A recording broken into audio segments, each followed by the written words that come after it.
Hi guys, welcome back to my channel. I'm Bianca Churchill and today I'm going to show you the correct way of warming up your lower body before you do any sort of lower body workouts. Stay tuned and watch. You're in a toxic relationship. Alright, so I'm just going to get straight into it. I'm not going to blabber on too much about it into detail, but what everyone lacks in is warming up correctly before a workout and also after a workout.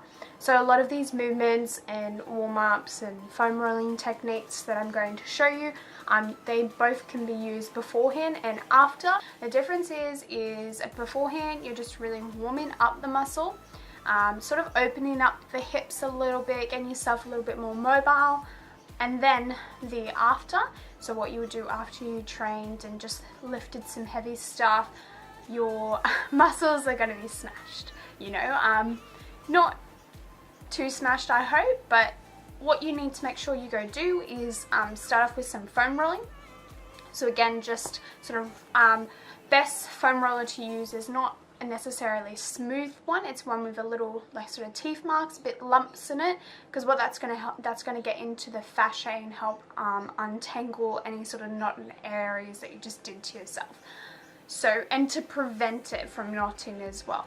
So after you do some foam rolling, similar stuff that you would do beforehand, you just spend more time doing it, work at it until it feels a sense of relief.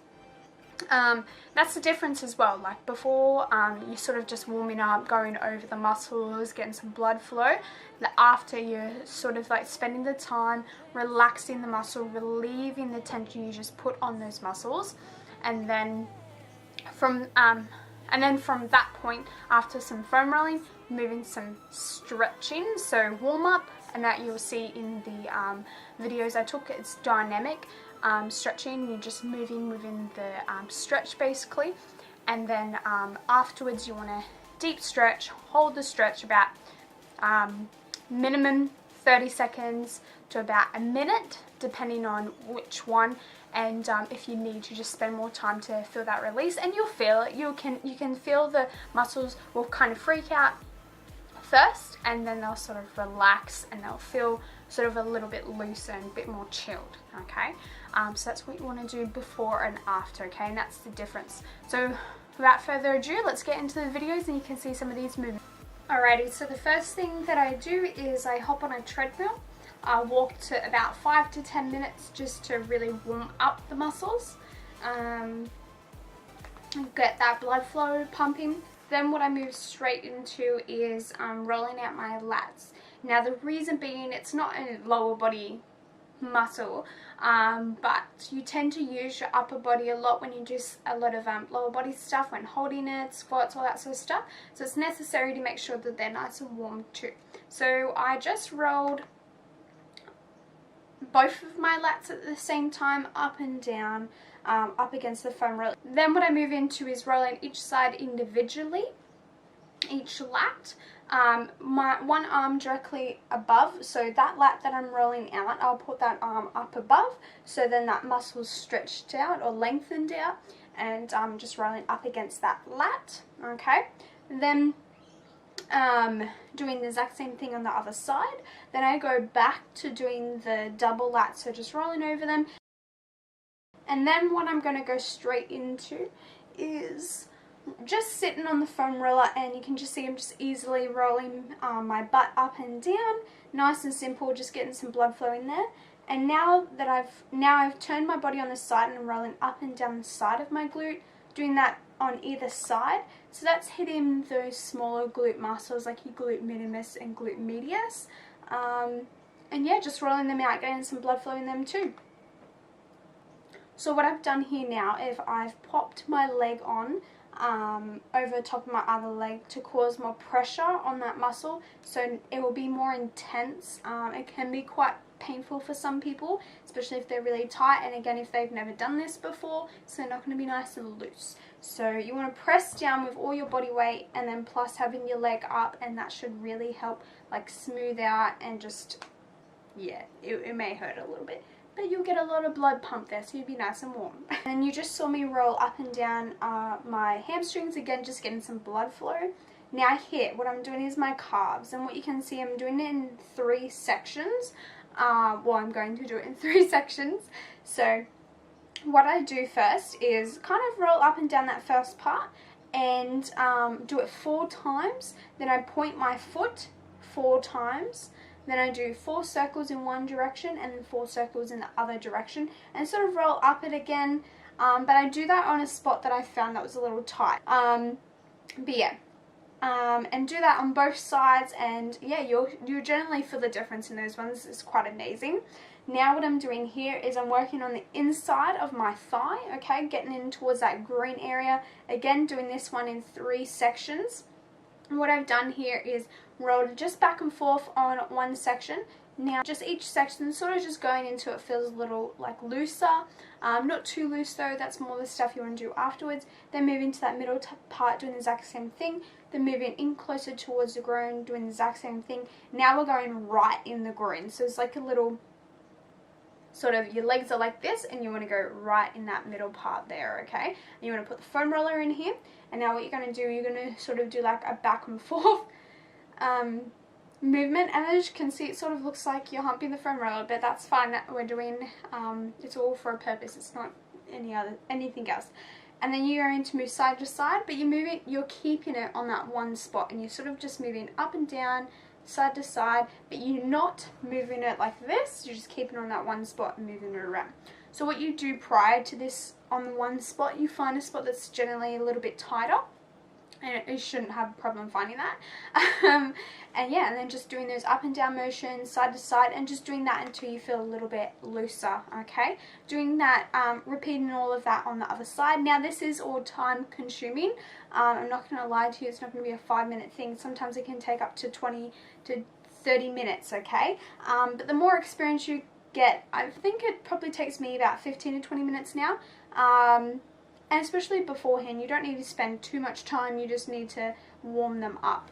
Now what I've got here, right, I've got my little pink ball. It has all these little lumps and spiky bits in it. Now this intensifies everything that we just did. So as you can see, I'm doing that one glute at a time, rolling over it, making sure there's no little knots, okay?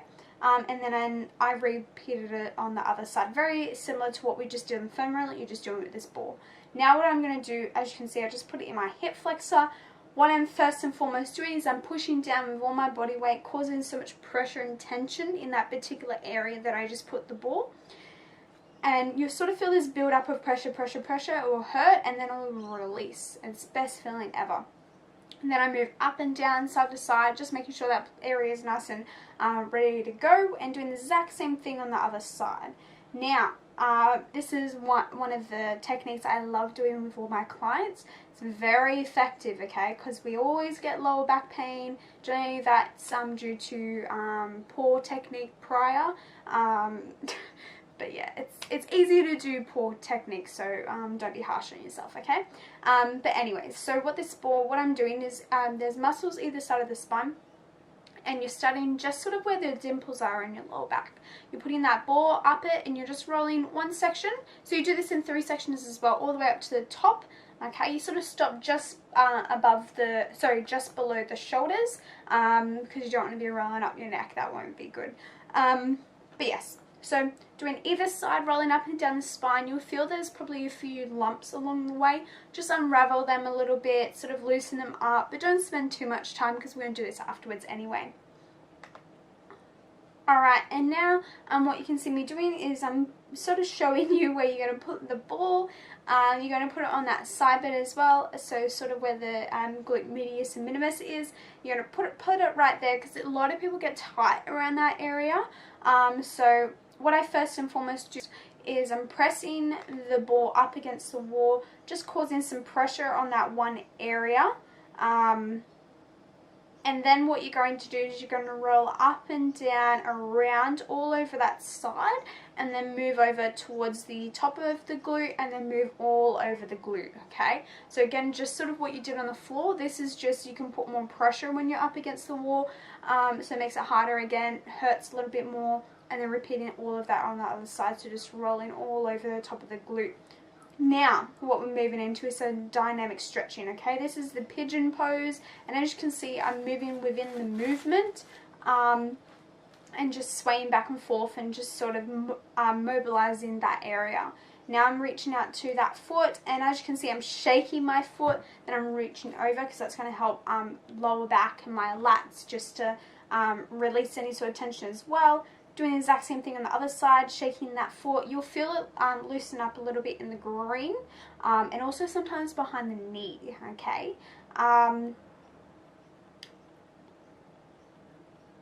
And now we're going to go into this one. I think this is called like the butterfly pose. I don't know all the technical names of them.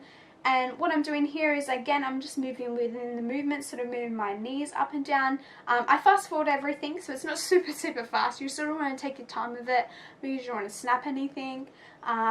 You're sort of moving side to side, swaying, and then moving the knees up and down, and you'll feel that loosen again, sort of in that groin area, and maybe in the hip flex area, or maybe in the glutes, just depending on where you're probably tight.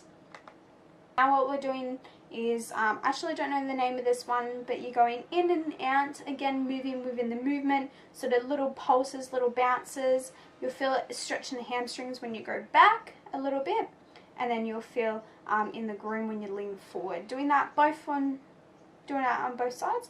Now this one, I love this one. This helps you get really mobile for squats. Again, just moving up and down within the movement. As you can see, it sort of looks like a squat, strange squat, but it's like a squat. Okay.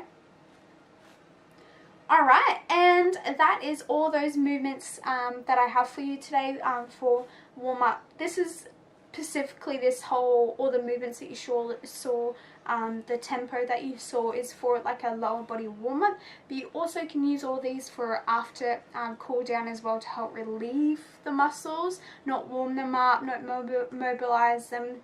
You're still sort of mobilizing yourself so you're not too sore the next day. But doing all this sort of stuff speeds up your recovery, speeds up your growth massively, okay? If you've noticed that, like you're someone that doesn't stretch or do any of these sort of movements and you've stopped growing in some sort of area, you need to start doing this stuff, okay? Because this stuff is super effective regarding like muscle growth, okay? And just making sure you're not stupidly tight, okay? And even though we're all young right now, you know, in our 20s, 18s, or in your teens, sorry, or your 30s or whatever, one day you're going to be old and your body isn't going to be nice and lubricated and young as it is now, and you know, be able to recover super fast. So let's take care of our bodies now, so when we're like 40 or in our 50s, we can live a long life and healthy, you know, and still do movements like this. That's what we want. We want to be able to do this for decades on, okay? So do this stuff, give it a go if you've never done it, and let me know what you think. Alright guys, thank you so much for watching. Please click that subscribe button, because I'm really focusing on doing more videos like this, a little bit more educational, sort of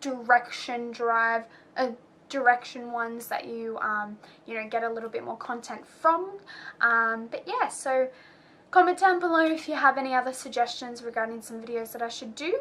But yeah. Alright guys, thank you so much, and I'll see you guys in the next video. And don't forget to like this one for me and just help support my channel. Alright guys, thank you so much.